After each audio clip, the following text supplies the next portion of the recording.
करवा चौथ की कहानी। एक साहूकार के 7 बेटे और एक बेटी थी।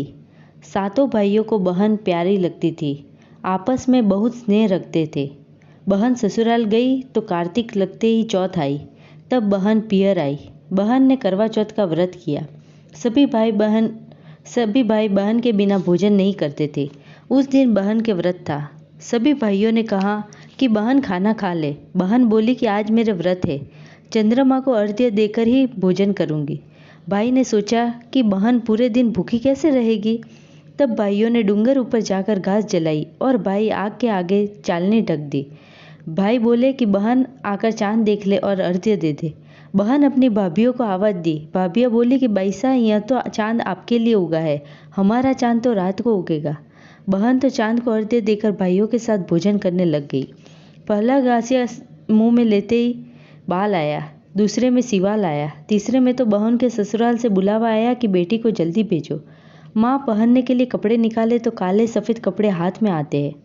माँ कैसे भी करके बेटी को एक सोने का सिक्का पल्ले बांधकर विदा करती है और कहा कि रास्ते में जो भी मिले उन्हें पाँव लगती जाना।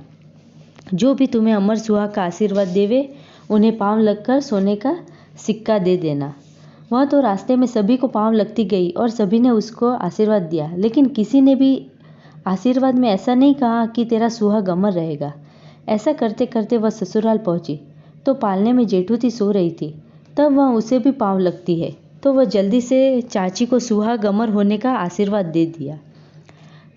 काकी जल्दी से पाँव लगकर सोने का सिक्का दे दिया और अपने पल्ले की गांठ बांध दी और अंदर गई तो सासू जी ने और परिवार वालों को रोते बिलखते देखा और अपने पति को लाश जैसा सोए हुए देखकर पति के चरणों में गिरकर बिलख बिलख कर रोने लगी। सब लोग तो उन्हें दूर हटाकर उसके पति को ले जाने लगे। वह तो पति का पल्ला ही नहीं छोड़े और परिवार वालों को कहती है कि जंगल में झोपड़ी बना दो, मैं तो पति की सेवा करूंगी और उनके पास ही बैठी रहूंगी। लोगों ने समझाया कि मरा हुआ मुर्दा कभी जीवित होता है क्या, लेकिन वह तो मानी नहीं और पति के साथ जंगल में झोपड़ी में रोटी बेच देती है। ऐसा करते करते वापस थोड़े दिन बाद मार्गशीर्ष माह की चौथ आई। गरती गाती आई। 7 भाइयों की बहन करवा लो, चालनी में चांदी देखने वाली करवा ले, पति भुकालू करवा ले। जब वह बाहर जाकर बोली कि हे चौथ माता मुझे क्षमा करो, मेरे से गलती हो गई, और चौथ माता के पाँव पकड़ लिए। चौथ माता बोली कि अगली चौथ माता से सुहाग मांग लेना, वह मेरे से बड़ी है। ऐसे करते करते चौथ माता आई।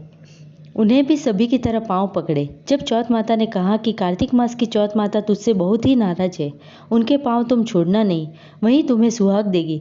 बाद में कार्तिक मास की चौथ आई। बहन ने चौथ माता के पाँव छोड़े भी नहीं। वह तो चौथ माता बहुत ही गरती गाती गुस्से में आई और बहुत भला बुरा कहा, लेकिन वह बहन तो उन्हें जाने भी नहीं देवे और अपना सुहाग मांगती रही। आखिर में चौथ माता उस पर प्रसन्न हो गई। आँखियों में काजल, नक से मेहंदी, सिर से मैन और टीका से कंकु निकालकर हथेली में गीली करके उन्हें पति के ऊपर कंकु से छींटा दिया। उसका पति तो उठकर बैठ गया और कहने लगा कि मैं तो बहुत सो गया। फिर वह अपनी सारी बात उसको बताती है। वह भी चौथ माता से आशीर्वाद लेता है। चौथ माता जाती हुई झोपड़ी को लात मारती है तो झोपड़ी से महल बन जाता है और बाग बगीचा हो जाता है। शाम को जेठूती जब रोटी लेकर आती है तो झोपड़ी कहीं भी नजर नहीं आती, बल्कि अंदर से काका काकी के बोलने की आवाज़ आ रही है। वह घर जाकर कहती है तो घर पर किसी को भी विश्वास नहीं होता है। सभी लोग बातें बनाने लगे। इतने महीने हो गए कि जंगल में कोई रह सकता है क्या, किसी के साथ भाग गई होगी। फिर भी जेठूती के कहने से सभी लोग देखने गए। वहाँ पर झोपड़ी की जगह महल हो गया। माँ कहती है कि यही मेरे बेटे बहू है। सासू जी ने बहू को पूछा कि ऐसा चमत्कार कैसे हो गया। बहू बोली, मैं तो चौथ माता के पाँव पकड़कर बैठ गई। चौथ माता मुझ पर प्रसन्न होकर मेरा सुहाग वापस दे दिया। सास बहू ने पूरी नगरी में हेलो फिरा दिया कि विवाह की हुई बहू बेटी को करवा चौथ का व्रत करना चाहिए और कहानी कथा सुनकर शाम को चंद्रमा को अर्घ्य देकर फिर व्रत खोले। हे चौथ माता, जैसे उसकी बहू बेटी को सुहाग दिया, रक्षा की, वैसे ही सभी के सुहाग व बेटे की रक्षा करना। कहानी कहने वालों को, सुनने वालों को व हुकारा देने वालों को, सभी को परिवार को सुख देना।